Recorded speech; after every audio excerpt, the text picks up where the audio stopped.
You're a couple of community agitators, and you are gumming up the works at my company. Edward, they're innocent children. Tell me this, young man.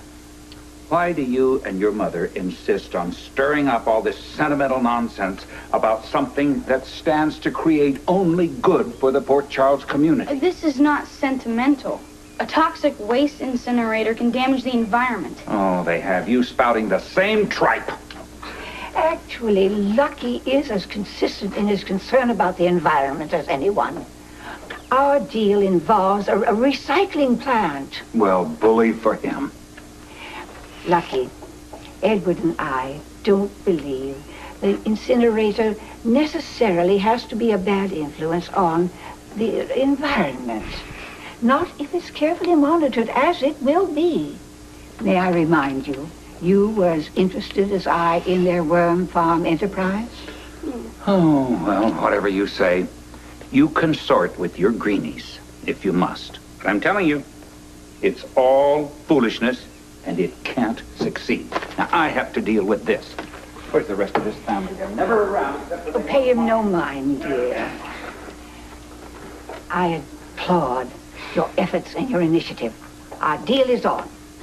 Reginald, would you pay the boys the balance of what we owe them from the household account?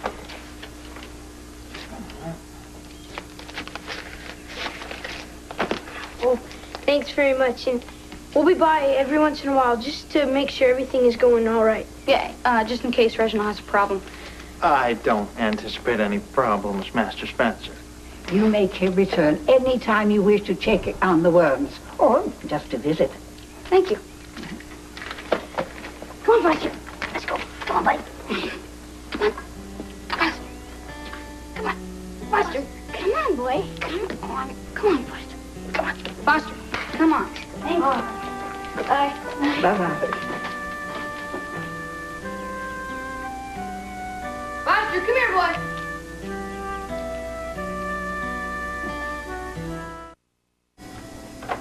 Yo.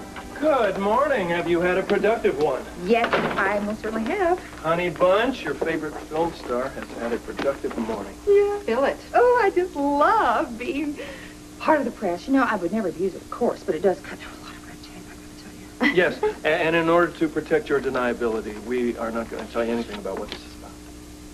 As if I couldn't guess. But don't tell me. What did you find out? Okay, here it is. Income for the last year from Councilman Blake, including the interest from savings account and minor investments, $51,000. Another 18 came in from his wife. Not much. Not poverty, but it's not luxury living. No. Well, the home is estimated to be around $69,000. Then another 40 for the car, and 75 big smackaroos for a fancy vacation spot down by the river. What's wrong with this picture? It's kind of what you guessed, isn't it? Yeah, plus he puts two brats through private school. Yeah, and the man was not a math major. That's what I'm thinking. Unless Mrs. Blake comes from money. Maybe. I didn't check. I bet you $100 she doesn't. I'll check. All right. But, you know, just to sort of be on the safe side, but I can run with this. I can run with this. Oh, boy. It's been a pleasure. Absolutely. Councilman, take care. Take care.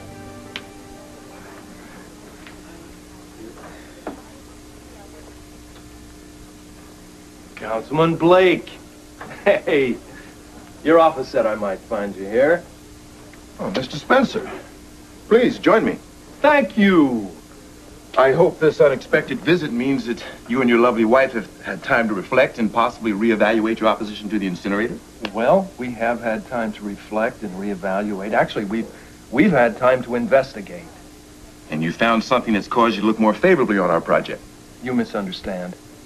Possibly deliberately.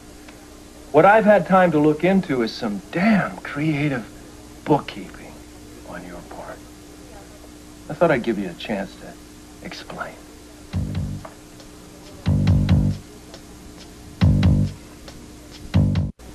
Creative financing. I'm sure I don't know what you mean. No, I think you do. Personal finances and all. A matter of public record. filed the last time I ran for office. Yeah, but you see, I don't think until now anybody's really taken a look at him. My esteemed opponent certainly did, and he raised no question of impropriety. It's probable your esteemed opponent didn't want any questions raised about his own financial status. You're an awfully cynical man, Mr. Spencer. Really? I've always thought of myself as a romantic. I'm confused, Blake. How is it on your salary that you're able to pay for the upkeep of 2 homes, put your children through private school, and still be able to tool around in that fine automobile? Simple. Okay. I manage my own money as carefully as I do the tax dollars of my constituency. And when 2 people have been consistently employed, as my wife and I have been, building a nest egg is inevitable. Where is the nest egg? Under your mattress? Your savings account and your investment portfolio show no evidence of it. Am I making you uncomfortable? Not at all. I have nothing to hide. I admit the nest egg has been somewhat depleted by the expenses you mentioned. However, in all fairness, I'd like to point out, my home is not that far from yours. We hardly reside in a high-rent district. You're splitting hairs now, Blake. You live on the outside edge of my neighborhood, where the line between wealth and modesty tends to blur. But let's leave that for a moment, shall we? I'm more interested in your second home. 4 bedrooms, 3 bathrooms, a tennis court. This nest egg of yours could hatch a pterodactyl. How do I get one just like it? What is this, Mr. Spencer? Your version of a low-tech lynching? You know, it never ceases to amaze me. No matter how much good a black man does for his people, someone always stands ready to condemn him if he tries to rise above his beginnings. Don't give me that. This has nothing to do with racism. A politician with his face in the trough is a pig. No matter what color. You have a lot to answer for, Blake. And I'm going to be hanging on your every